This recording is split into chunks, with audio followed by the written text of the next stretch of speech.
오늘 우리에게 주시는 하나님의 말씀은 호세아 11장 1절에서 11절까지의 말씀입니다. 호세아서 11장 1절에서 11절까지의 말씀입니다.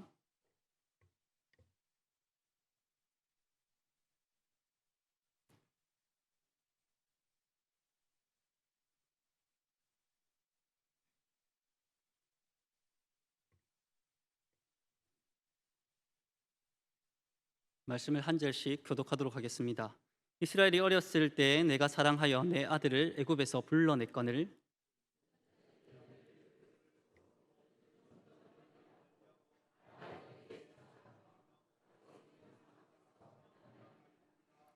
그러나 내가 에브라임에게 걸음을 가르치고 내 팔로 안았음에도 내가 그들을 고치는 줄을 그들은 알지 못하였도다.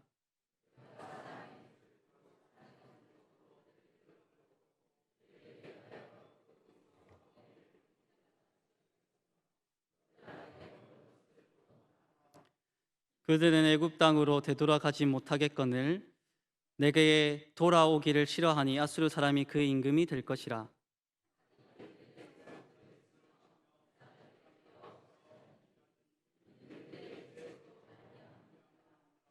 내 백성이 끝끝내 내게서 물러가나니 비록 그들을 불러 위에 계신 이에게로 돌아오라 할지라도 일어나는 자가 하나도 없도다.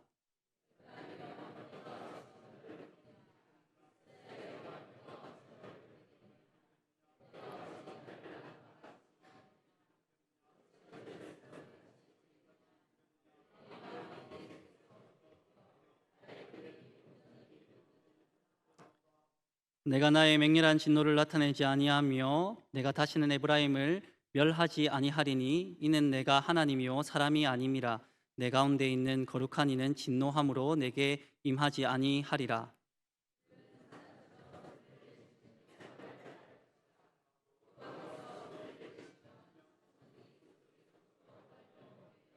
함께 읽겠습니다. 그들은 애굽에서부터 새같이 아수르에서부터 비둘기같이 떨며 오리니 내가 그들을 그들의 집에 머물게 하리라. 나 여호와의 말이니라. 아멘. 할렐루야. 아멘. 오늘 이 시간은 여호와께로 돌아오라는 제목으로 말씀을 증거하도록 하겠습니다. 만약에 자녀가 오랫동안 집을 비우면 그 자녀를 기다리는 부모의 마음은 속이 타들어갈 것입니다. 그죠? 그런데 하나님은 호세아 선지자를 통해서 집 나간 자녀를 기다리는 그런 심정으로 이스라엘 백성들에게 말씀을 전하고 있는데요.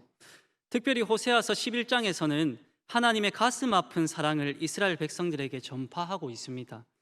왜냐하면 이스라엘 백성들은 하나님의 사랑을 외면한 채 죄로 얼룩진 그런 삶을 살았기 때문입니다. 그렇게 하나님의 품을 떠난 삶을 살았던 이스라엘 백성들은 그분의 준엄한 심판을 받아야 마땅했지만 긍휼이 풍성하신 하나님은 그들을 봐주고 또 봐주고 그렇게 또 봐줬습니다. 이에 대해 호세아 선지자는 이스라엘 백성들에게 뭐라고 말했냐면 하나님께 다시 돌아오라고 그렇게 눈물로 호소했습니다. 그렇다면 하나님이 오늘 본문 말씀을 통해서 우리에게 주는 교훈은 무엇인지 말씀을 통해서 다 같이 살펴보도록 하겠습니다. 첫째로 하나님은 우리를 끝까지 사랑하셨습니다. 그렇습니다. 하나님은 우리를 포기하지 않으시고 끝까지 사랑하셨습니다. 호세아서 11장 1절 말씀을 우리가 다 같이 한번 읽어보도록 하겠습니다. 시작. 이스라엘이 어렸을 때 내가 사랑하여 내 아들을 애굽에서 불러내었거늘. 아멘. 하나님은 이스라엘 백성들이 어렸을 때 그들을 사랑했다는 말로 말씀을 시작하고 있습니다. 그때가 언제냐면 바로 애굽 땅 종되었을 때인데요. 하나님이 이스라엘 백성들을 얼마나 사랑했던지 그렇게 여실히 보여주는 사건이 바로 구약의 출애굽 사건입니다. 하나님이 이스라엘 백성들이 애굽 땅 종되었을 때 그들을 내버려 두지 않으시고 모세를 통해서 이스라엘 백성들을 출애굽시켰습니다. 이것은 이스라엘 백성들에게 있어서 너무나도 역사적인 사건인데요. 왜냐하면 그 당시 이스라엘 백성들은 자신의 힘으로는 애굽 땅을 도저히 빠져나올 수 없는 그런 상황이었기 때문입니다.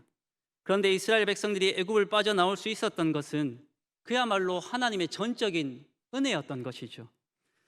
이처럼 하나님이 과거에도 이스라엘 백성들을 너무나도 사랑하셨듯이 오늘 본문에 등장하는 호세아 선지자가 활동하던 그 시대에도 하나님은 이스라엘 백성들을 정말로 사랑한다고 그렇게 말씀하고 있습니다.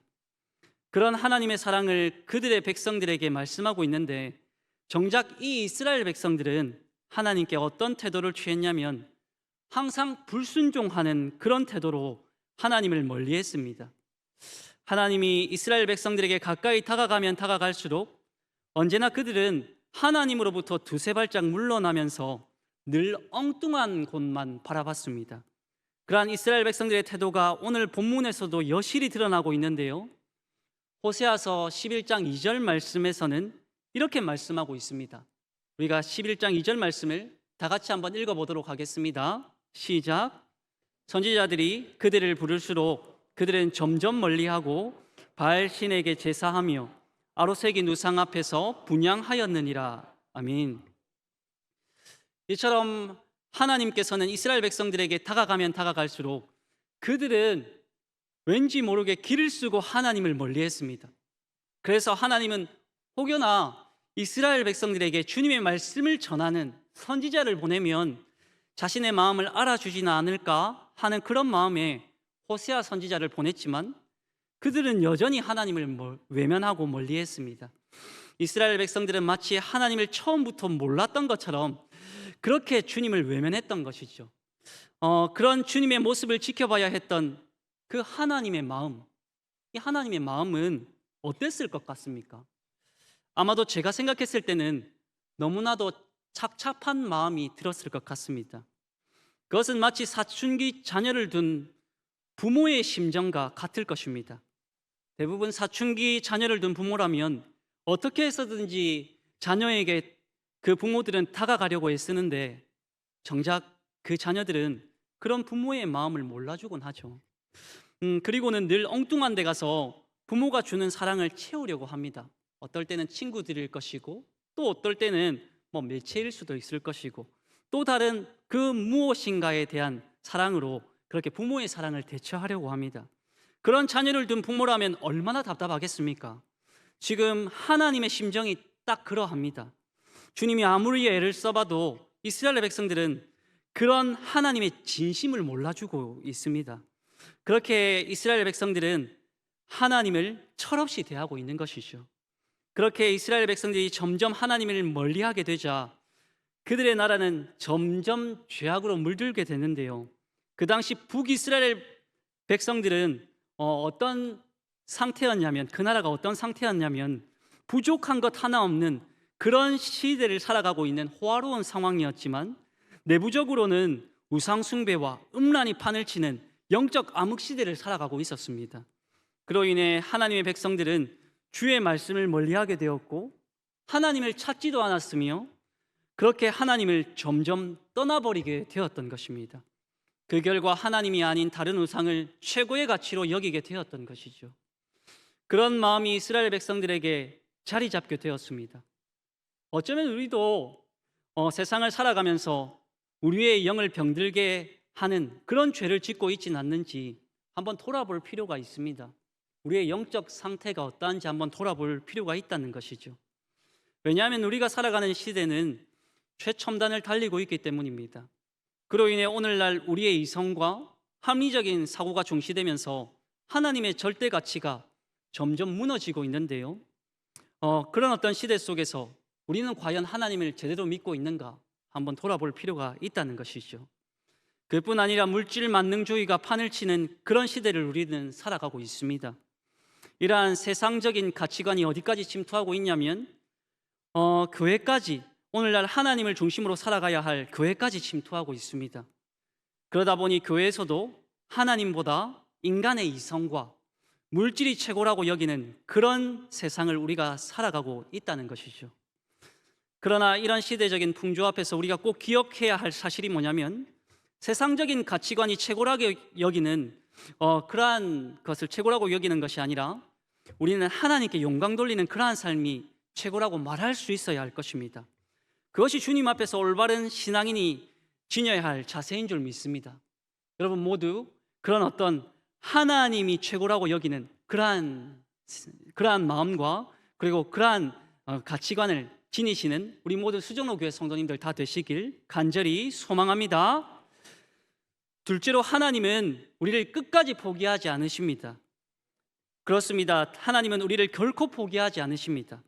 호세아서 11장 8절 말씀을 우리가 다 같이 한번 읽어보도록 하겠습니다. 시작. 에브라임이여 내가 어찌 너를 놓겠느냐, 이스라엘이여 내가 어찌 너를 버리겠느냐, 내가 어찌 너를 아드마같이 놓겠느냐, 어찌 너를 스보임같이 두겠느냐. 내 마음이 내 속에서 돌이켜 나의 긍휼이 온전히 불붙듯 하도다. 아멘.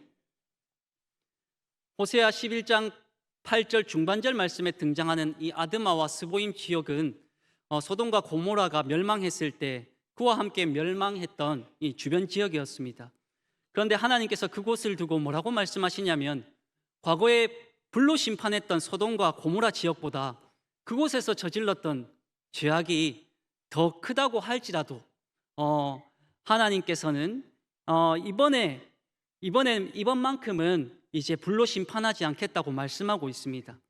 만약에 이 에브라임 지역에서 저지르는 이런 어떤 죄악의 그런 어떤 상황과 상태가 너무나도 심각하고 그런 어떤 죄악 속에 빠진다고 할지라도 하나님께서 그런 상황에 빠지게 된다면 어떤 핑계를 대서라도 그 땅을 구원해 내겠다고 그렇게 말씀하고 있는 것입니다. 그렇다면 하나님은 왜 그토록 죄로 물든 에브라임 지역을 구원하려고 하시는 것입니까? 그것은 바로 하나님이 그 백성을 너무나도 사랑하시기 때문입니다. 그래서 하나님은 이스라엘 백성들이 그렇게 큰 죄악에 빠졌어도 그들을 버리지 않겠노라고 그렇게 말씀하고 있는 것이죠. 거기에는 하나님의 강한 사랑이 담겨져 있고, 그리고 그들을 어떻게 해서든 구원해내겠다는 그런 어떤 의지가 담겨져 있는 것입니다. 그것은 호세아 11장 8절 하반절 말씀에서도 여실히 드러나 있는데요, 뭐라고 말씀하고 있냐면 나의 긍휼이 불붙는 듯 하도다 라고 그렇게 말씀하면서, 하나님은 이스라엘 백성들이 자신의 죄를 두고 회개하기만 한다면 그들이 지난날 저질렀던 죄악을 모두 다 덮어주겠다고 그렇게 말씀하고 있는 것입니다. 우리는 이러한 하나님의 모습을 통해서 이스라엘 백성들에 대한 주님의 진심 어린 마음을 엿볼 수 있는 것이죠. 그들이 어떤 죄를 저질렀어도 주님께 다시금 회개하고 돌아오기만 한다면 다 용서해 주겠다고 그렇게 말씀하고 있습니다. 왜냐하면 이스라엘 백성들의 영적인 상태를 봤을 때는 그들을 당장에 매로 다스리는 것이 마땅하지만 하나님은 그들을 계속해서 어떻게 대하냐면 긍휼과 사랑으로 대하고 있습니다.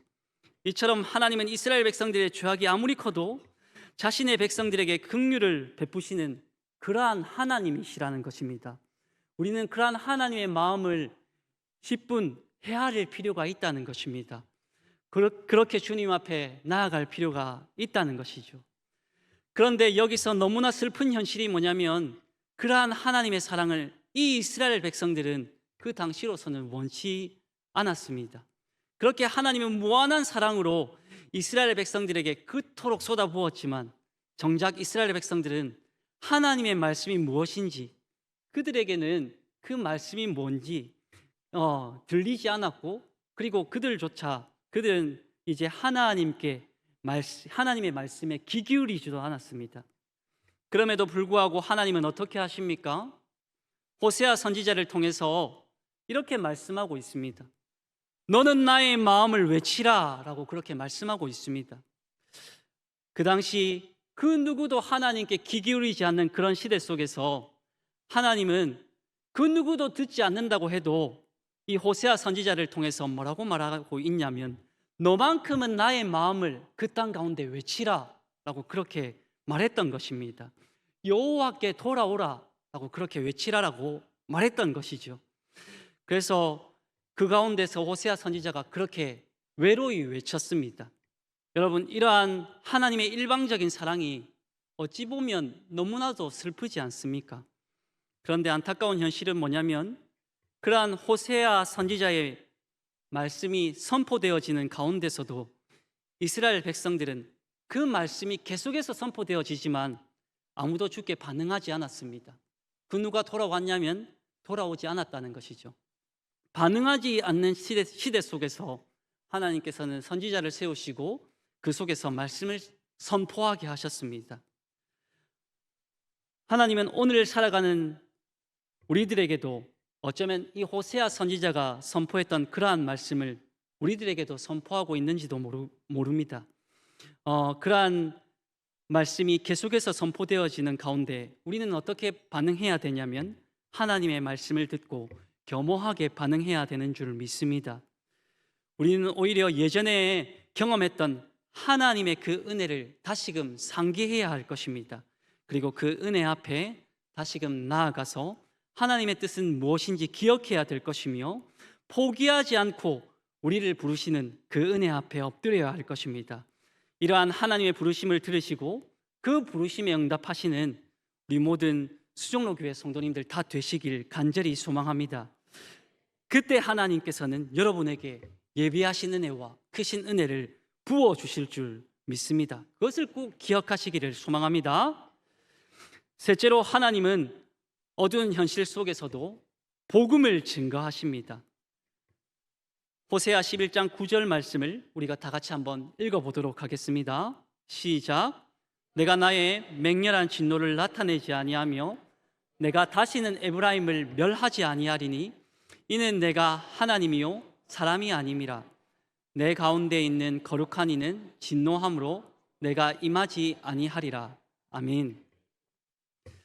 이스라엘 백성들이 호세아 선지자의 말씀을 듣고 나서 그 즉시 회개하고 하나님께 다 돌아갔다면 주님은 그 북이스라엘이라는 나라를 심판하지 않았을 것입니다.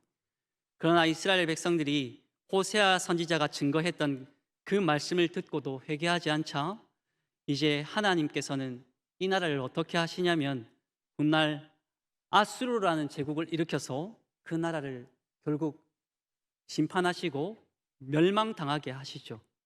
그런 상황 속에서 호세아 선지자가 주의 말씀을 끝까지 전했다는 것은 어떤 이유에서냐면 누군가는 주의 말씀을 듣고 하나님께 돌아올 것이라는 그런 믿음이 있었기 때문에 그는 끝까지 주의 복음을 전했습니다. 그 가운데서 주의 복음을 듣고 이제 그 가운데 남은 자들이라고 있는데요. 이제 그들이 주의 복음을 듣고 그 가운데서 이제 그 복음을 간직한 자들이 있는데 그들을 흔히 남은 자라고 합니다. 그것은 오늘날 점점 악해져 가는 세상 속에서 우리가 주의 복음을 증거해야 되는 이유가 되기도 합니다. 따라서 오늘날 우리가 살아가는 시대가 점점 악해져 간다고 해도 우리가 포기하지 않고 주의 복음을 증거해야 되는 이유가 무엇이냐면 누군가는 그 복음을 듣고 나서 주께로 돌아올 것을 믿기 때문입니다. 그렇기 때문에 여러분들이 어떤 상황과 형편에 처한다고 할지라도 그곳에서 여러분이 거한 그곳에서 주의 복음을 신실하게 증거하시길 바랍니다. 그때 여러분들이 증거한 그 복음을 듣고 우리도 모르는 사이에 아름다운 복음의 열매가 여러분이 거하는 곳에서 그 열매가 맺히게 될 줄로 믿습니다. 그렇게 복음의 열매가 맺히는 곳이 여러분이 맡고 있는 구역이 될 수도 있고 여러분이 맡고 있는 교회 학교가 될 수도 있으며 그것이 우리 교회가 될 수도 있을 것입니다. 여러분 모두 한 영혼이 소중하다는 것을 기억하시고 오늘 이 시간 여러분만의 방식으로 주의 복음을 신실하게 증거한다면 우리 교회 가운데 하나님의 귀한 열매가 맺히게 될 줄로 믿습니다. 그 사실을 기억하시기를 간절히 소망합니다. 이제 말씀을 맺도록 하겠습니다. 하나님께서는 죄 많은 이스라엘 백성들을 결코 포기하지 아니하시고 그들에게 말씀을 전했습니다. 그러한 말씀을 듣고서도 구약의 이스라엘 백성들은 하나님께 돌아가지 않았는데요. 그럼에도 불구하고 주님은 호세아 선지자를 통해서 그 땅에 말씀을 전했습니다. 그것은 오늘 살아가는 우리들에게도 큰 교훈을 던져주고 있는데요. 그것이 뭐냐면 바로 우리가 예수 그리스도를 믿으라는 그 단순한 복음의 말씀을 오늘 이 시간 받아들인다면 우리가 지난날 저질렀던 그 모든 죄를 주님께서 용서하신다는 것입니다. 그러므로 오늘 이 시간 우리가 주께로 다시 돌아가기 위해서는 그 주님의 복음의 말씀 그리고 주 예수 그리스도를 의지해야 한다는 것입니다. 그때 주님께서 우리 삶에 크신 은혜를 베풀어 주실 것입니다. 그것이 바로 십자가의 은혜라는 것이죠. 오늘 이 시간 그 십자가의 은혜를 붙드시는 모든 수정로 교회 성도님들 다 되시기를 간절히 소망합니다. 이 시간 말씀을 기억하면서 기도하도록 하겠습니다. 살아계신 하나님 아버지, 우리가 그 어떤 상황과 형편 가운데 처한다고 할지라도 하나님 아버지의 마음이 무엇인지 깨닫고 다시금 주님께 돌아갈 수 있도록 도와주시옵소서. 한 주간 우리의 삶을 지켜보호하여 주시고 항상 은혜 안에 머물러 살 수 있도록 도와주시기를 소망합니다. 감사하며 이 모든 것 우리 구주 예수 그리스도의 이름으로 기도드립니다. 아멘.